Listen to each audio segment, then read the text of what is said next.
Hello. Guess what? Today is the first day of the second half of the year. We are officially halfway through the reading of the Chronological Bible. So, yay! That's exciting. So, we've been reading consistently every day for half a year. So, now we're on the second half. It's very exciting. And the Chronological takes us next to the book of Hosea. So today we read Hosea, starting with chapter 1. The word of the Lord that came to Hosea, the son of Beeri, in the days of Uzziah, Jotham, Ahaz, and Hezekiah, kings of Judah, and in the days of Jeroboam, the son of Joash, king of Israel. When the Lord first spoke through Hosea, the Lord said to Hosea, "Go, take to yourself a wife of whoredom, and have children of whoredom, for the land commits great whoredom by forsaking the Lord." Wow. So he went and took Gomer, the daughter of Diblaim, and she conceived and bore him a son.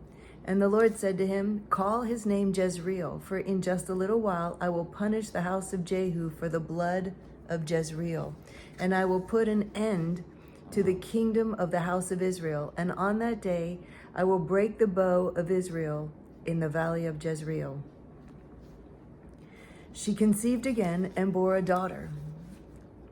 And the Lord said to him, "Call her name No Mercy, for I will no more have mercy on the house of Israel to forgive them at all. But I will have mercy on the house of Judah, and I will save them by the Lord their God. I will not save them by bow or by sword, or by war, or by horses, or by horsemen." When she had weaned No Mercy, she conceived and bore a son. And the Lord said, "Call his name Not My People, for you are not my people, and I am not your God. Yet the number of the children of Israel shall be like the sand of the sea, which cannot be measured or numbered. And in the place where it was said to them, 'You are not my people,' it shall be said to them, 'Children of the living God.' And the children of Judah and the children of Israel shall be gathered together, and they shall appoint for themselves one head, and they shall go up from the land, for great shall be the day of Jezreel." Chapter 2. Say to your brothers, "You are my people," and to your sisters, "You have received mercy." Plead with your mother, plead, for she is not my wife, and I am not her husband, that she put away her whoring from her face, and her adultery from between her breasts, lest I strip her naked, and make her as the day she was born, and make her like a wilderness, and make her like a parched land, and kill her with thirst. Upon her children also I will have no mercy, because they are children of whoredom, for their mother has played the whore. She who conceived them has acted shamefully, for she said, "I will go after my lovers, who give me my bread and my water, my wool and my flax, my oil and my drink. Therefore I will hedge up her way with thorns, and I will build a wall against her, so that she cannot find her paths. She shall pursue her lovers, but not overtake them, and she shall seek them, but shall not find them. Then she shall say, 'I will go and return to my first husband, for it was better for me then than now.' And she did not know that it was I who gave her the grain, the wine, and the oil, and who lavished on her silver and gold, which they used for Baal. Therefore I will take back my grain in its time, and my wine in its season, and I will take away my wool and my flax, which were to cover her nakedness. Now I will uncover her lewdness in the sight of her lovers, and no one shall rescue her out of my hand. And I will put an end to all her mirth, her feasts, and her new moons, her Sabbaths, and all her appointed feasts. And I will lay waste her vines and her fig trees, of which she said, 'These are my wages, which my lovers have given to me.' I will make them a forest, and the beasts of the field shall devour them.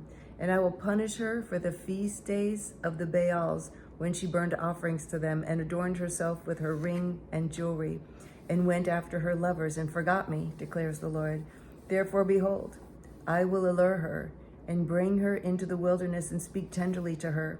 And there I will give her her vineyards, and make the valley of Achor a door of hope, And there she shall answer as in the days of her youth, as at the time when she came out of the land of Egypt. And in that day, declares the Lord, you will call me my husband, and no longer will you call me my Baal. For I will remove the names of the Baals from her mouth, and they shall be remembered by name no more. And I will make for them a covenant on that day with the beasts of the field, the birds of the heavens, and the creeping things of the ground. And I will abolish the bow, the sword, and war from the land, and I will make you lie down in safety. And I will betroth you to me forever. I will betroth you to me in righteousness and in justice, in steadfast love and in mercy. I will betroth you to me in faithfulness, and you shall know the Lord.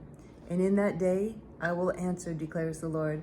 I will answer the heavens, and they shall answer the earth. And the earth shall answer the grain, the wine, and the oil, and they shall answer Jezreel. And I will sow for her for myself in the land, and I will have mercy on no mercy. And I will say to not my people, you are my people. And he shall say, you are my God. Chapter 3. And the Lord said to me, go again, love a woman who is loved by another man and is an adulteress, even as the Lord loves the children of Israel, though they turn to other gods and love cakes of raisins. So I bought her for 15 shekels of silver and a homer and a lethek of barley. And I said to her, you must dwell as mine for many days. You shall not play the whore or belong to another man. So will I also be to you. For the children of Israel shall dwell many days without king or prince, without sacrifice or pillar, without ephod or household gods. Afterward, the children of Israel shall return and seek the Lord their God, and David their king, and they shall come in fear to the Lord and to his goodness in the latter days. Chapter 4. Hear the word of the Lord, O children of Israel, for the Lord has a controversy with the inhabitants of the land. There's no faithfulness or steadfast love, and no knowledge of God in the land. There is swearing, lying, murder, stealing, and committing adultery. They break all bounds, and bloodshed follows bloodshed. Therefore the land mourns, and all who dwell in it languish, and also the beasts of the field, and the birds of the heavens, and even the fish of the sea are taken away. Yet let no one contend, and let none accuse. For with you is my contention, O priest. You shall stumble by day. The prophet also shall stumble with you by night, and I will destroy your mother. My people are destroyed for lack of knowledge. Because you have rejected knowledge, I reject you from being a priest to me. And since you have forgotten the law of your God, I also will forget your children. The more they increased, the more they sinned against me. I will change their glory into shame. They feed on the sin of my people. They are greedy for their iniquity, and it shall be like people, like priests. I will punish them for their ways and repay them for their deeds. They shall eat, but not be satisfied. They shall play the whore, but not multiply. Because they have forsaken the Lord to cherish whoredom, wine, and new wine, which take away the understanding, my people inquire of a piece of wood, and their walking staff gives them oracles. For a spirit of whoredom has led them astray, and they have left their God to play the whore. They sacrifice on the tops of the mountains and burn offerings on the hills under oak, poplar, and terebinth, because their shade is good. Therefore your daughters play the whore, and your brides commit adultery. I will not punish your daughters when they play the whore, nor your brides when they commit adultery. For the men themselves go aside with prostitutes and sacrifice with cult prostitutes, and a people without understanding shall come to ruin. Though you play the whore, O Israel, let not Judah become guilty. Enter not into Gilgal, nor go up to Beth-aven, and swear not as the Lord lives. Like a stubborn heifer, Israel is stubborn. Can the Lord now feed them like a lamb in a broad pasture? Ephraim is joined to idols. Leave him alone. When their drink is gone, they give themselves to whoring. Their rulers dearly love shame. A wind has wrapped them in its wings, and they shall be ashamed because of their sacrifices. Okay, that's all for today. It's kind of quick and a little sad, but that's the beginning of Hosea. Tomorrow we pick up in Hosea and read starting with chapter 5. So thank you for joining me today. I look forward to reading with you again tomorrow. I love you.